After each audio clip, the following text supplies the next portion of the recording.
All right, everyone, welcome back to TNT Digital Mindset. Today, we're cutting through the noise and zeroing in on the digital trends that actually matter.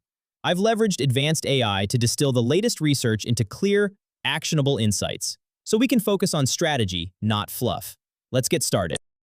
Okay, so you're great at what you do. So great, in fact, that you went ahead and started a business. But now, maybe 6 months in, you're just drowning. You're pulling 14-hour days, you're completely exhausted, and you're starting to hate the very craft you once loved. Listen, this isn't some kind of personal failure, it's a system failure. Today, we're breaking down exactly how to stop being an overworked technician trapped in your business and start becoming an operator who builds a scalable asset that works for you. And look, the numbers here are pretty stark. Half of all small businesses are gone by year 5. By year 10, almost 2/3 have disappeared. And this isn't because people aren't passionate or skilled enough, it's a fundamental failure of the operating model. Most founders think the answer is just more effort, more hustle. And that, right there, is the trap.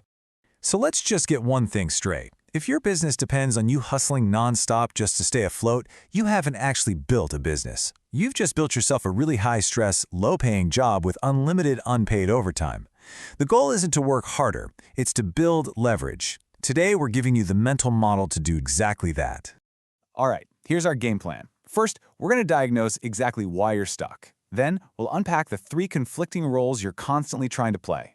We'll help you identify which growth phase your business is in, introduce you to the game-changing franchise operator mindset, and then, finally, give you a clear blueprint for building real leverage. Let's get right into it. So what's really going on here? What's the core issue? Well, it all boils down to a single, fatal assumption that almost every single founder makes. And this, right here, this is the entrepreneurial myth. You know, a great soap maker starts a soap business, and then boom, suddenly they're buried in inventory, marketing, HR, all this stuff that has absolutely nothing to do with making soap.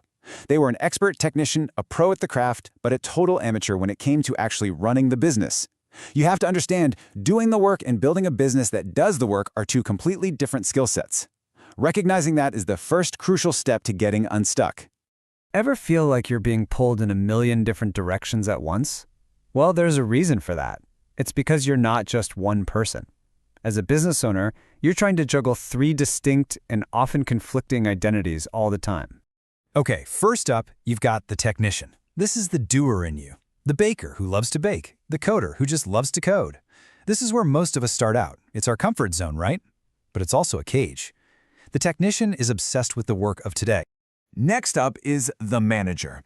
This is the part of you that craves order in the chaos. It makes the to-do lists, it creates the procedures, and tries to clean up the mess the technician leaves behind. The manager is pragmatic, totally focused on organizing the present. But without a bigger picture, the manager is basically just rearranging the deck chairs on the Titanic. And finally, there's the entrepreneur. This is the visionary, the strategist. The entrepreneur doesn't live in today. They live in the future. They're always asking, where are we going and what's the next big opportunity? In the day-to-day grind, this is the voice that gets silenced first.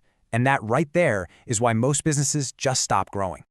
This slide is huge. It really gets to the core of the mindset shift you have to make. See, the technician is always asking, how can I do this? It's all about personal output. But the entrepreneur asks a totally different question. How can the business do this? That one simple change in language forces you to think about leverage, about systems, about process. That's the whole game right there, shifting from doing to designing. Now, these internal battles play out across 3 very distinct phases of business growth. So let's figure out where you are right now. See if any of this sounds familiar. In the infancy stage, you literally are the business. If you stop working, the business stops. It's just pure, raw hustle. Then you hit adolescence. You make your first hire, thinking, finally, some help, but what you usually get is just more chaos. You start trying to manage, but it's probably more like micromanaging because you haven't actually built any systems for them to follow. The goal, the place we all want to get to, is maturity. This is where the business has a life of its own. Systems run the business, and people run the systems. You are no longer the bottleneck. Okay, so how do we get to that promised land of maturity? The solution is to adopt a completely new way of thinking about your business, right from day one. This is the absolute core of the strategy. You have to build your business as if you were planning to open 1,000 more just like it.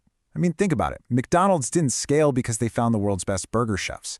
They scaled because their system was so dialed in that a teenager with minimal training could execute it flawlessly, time and time again. You have to create the systems, the recipes for every single task in your business, from how you answer the phone to how you close a sale. Okay, enough theory. Let's get practical. Let's talk execution.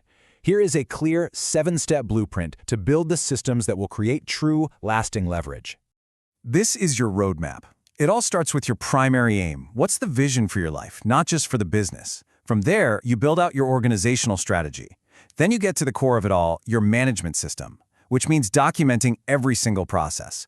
Once that foundation is solid, you build out your people, marketing, and financial systems. And finally, you bake in a process for continuous improvement. And look, this isn't something you just do once and you're done. This becomes the new operating system for your entire business. So what's the takeaway here? The most crucial thing is to just start, but start small. Seriously, don't try to systemize your whole business by tomorrow. Just look at your week. What is one repetitive task you do all the time? Is it answering the same customer email over and over? Is it onboarding a new client? Your action item is to pick one, just one, of those processes and document it, step by step, like you're writing a recipe for a 5-year-old. That is your first building block. At the end of the day, this is the choice you have to make. You can keep operating a high-stakes job that you happen to own, or you can start building a true asset that actually works for you. The difference is leverage. If you're serious about building that leverage and you want more high-signal frameworks to improve your digital strategy, subscribe to TNT Digital Mindset. We focus on delivering actionable systems, not just vague ideas.